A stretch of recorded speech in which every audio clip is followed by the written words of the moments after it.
Kidnap করতে আসছো। যাও এখান থেকে। আহা ভাবি, আপনি মাথা গরম করে না তো বাদ দেন সমস্ত। শোনেন, আপনি দুপুরের খাবারে খাসির মাংস টাংস যাই দেন আর না দেন, তাও একটু মুরগির মাংস রাখেন, মানে আসলে মাংসটা দরকার, বুঝছেন? যাই হোক, খাওয়া দাওয়া নিয়ে কোনো আমাদের মাথা ব্যথা নাই, ওটা একটা হইলেই হবে, সমস্যা নেই। কিন্তু ওই যে আমার কিছু ওই যে বিমা প্রকল্পের গুরুত্বপূর্ণ কাগজপাতি এই যে ওয়ার্ড্রাফের মধ্যে রাখতে বেড়ে যাবে, ওয়ার্ড্রাফের চাবিটা আমার দিন তো। ওয়ার্ড্রোবের চাবি? কেন? আর না ভাই, আমি ওয়ার্ড্রোবের চাবি দিতে পারবো না। ওয়ার্ড্রোবে আমাদের প্রয়োজনীয় কাগজপত্র গয়নাগাটি সবই আছে। হ্যাঁ, কলিযুগ আইছে। এখন নিজের তুমি যে বাসুর, এই তোমার বাসুর নামে বিশ্বাস করতে চায় না।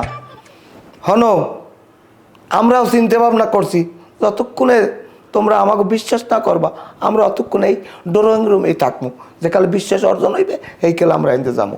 আস্তে আস্তে আসা সবসময় ভুলটা কেন বোঝেন? আপনাদেরকে আমি তাড়াই দিতেছি। আপনারা তো একটু বাইরে যেয়ে ঘুরে আসতে পারেন, সারাটাক্ষণ ঘরে এইখানে ওইখানে। আর তাছাড়াও ঢাকা তো দেখার মতো কত জায়গা আছে, চিড়িয়াখানা এদিকে ওদিকে কত জায়গা আছে, একটু ঘুরে তো আসতে পারেন।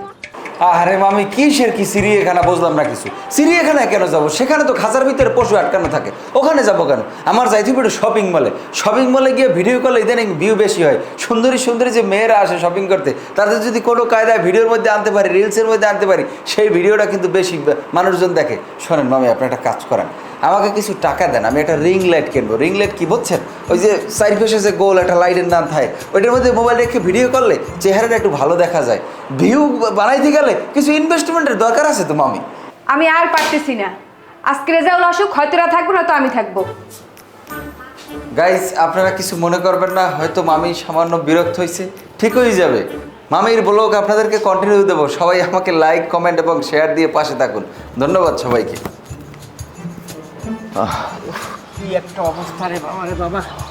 এই 2-3 ঘন্টা জাম ফেললে শেষ পর্যন্ত এই বাসার সামনে আইছি। এইটাই সবচেয়ে বড় কথা। রাস্তার যে অবস্থা, হেতে তো মনে মনে ভাবছিলাম যে বাসা আইতে একটা সন্ধ্যা হয়ে যাইবে।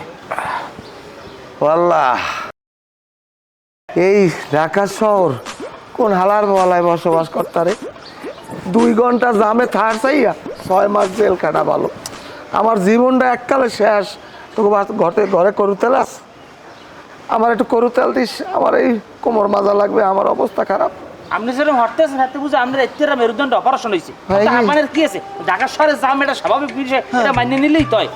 ওই কোনায় যে ওই দোকানদার দেখেছেন বই বিড়ি খায়, মুদি দোকানটা দেখছেন? হ্যাঁ, খেয়াল করছেন? হ্যাঁ। ভালার ভালার যে কোনো সময় ক্যান্সার ওইরকম বিড়ি খাইলেও বাঁচবে না তো বেশি দিন। আরে এখনই যাই আমাদের উৎসাহ দিয়ে একটা একবার কি কয় ইন্স্যুরেন্স Insurance। করাইয়া রাখা উচিত, নাইলে ও মরে গেলে ওর গুরুগার না খাই থাকবে, বউ বলবেন রাস্তায় পাগল হয়ে যাবে। লোন আমরা যাই ওর একটা ইন্স্যুরেন্স করাই। তারপরে তোর ইন্স্যুরেন্সের পাইন মেরি বেটা, আমার কোমর ব্যথা হয়ে গেছে, আমার কোমর মাজা লাগবে। এই আসলাম ভাই, তুমি মানু না রাও বটে, তুমি এইসো বেড়াইতে, তুমি আবার বাসায় ঢুকবা, একটু রেস্ট করবা, একটু পানি খাবা। হ্যাঁ না, তুমি এ জায়গায় আইয়া এখন একটা সার্কুলার শুরু হয়ে যেতেছে ইন্স্যুরেন্স। এই ঘরে লোক মামা, আছে। মামা মাথা ঠান্ডা করেন, ইন্স্যুরেন্স বাদ দেন আর ঘরে আগে আমার ওই ব্লগের ইডেক্স শেষ করি। এই, শুরু হ্যালো হয়েছে। গাইস, আমার লবি। এই দেখেন, এই মামার বাসায় আমরা প্রায় 2-3 ঘন্টা জ্যাম ঠেলে আসছি। এখন আমরা উপরে উঠবো। মামা একটা কাম করেন, গেটের সামনে যাইয়ে আপনারা একটা ভি চিহ্ন দেন। এই ভিডিওর ব্যাকগ্রাউন্ডে একটা কেজিএফ এর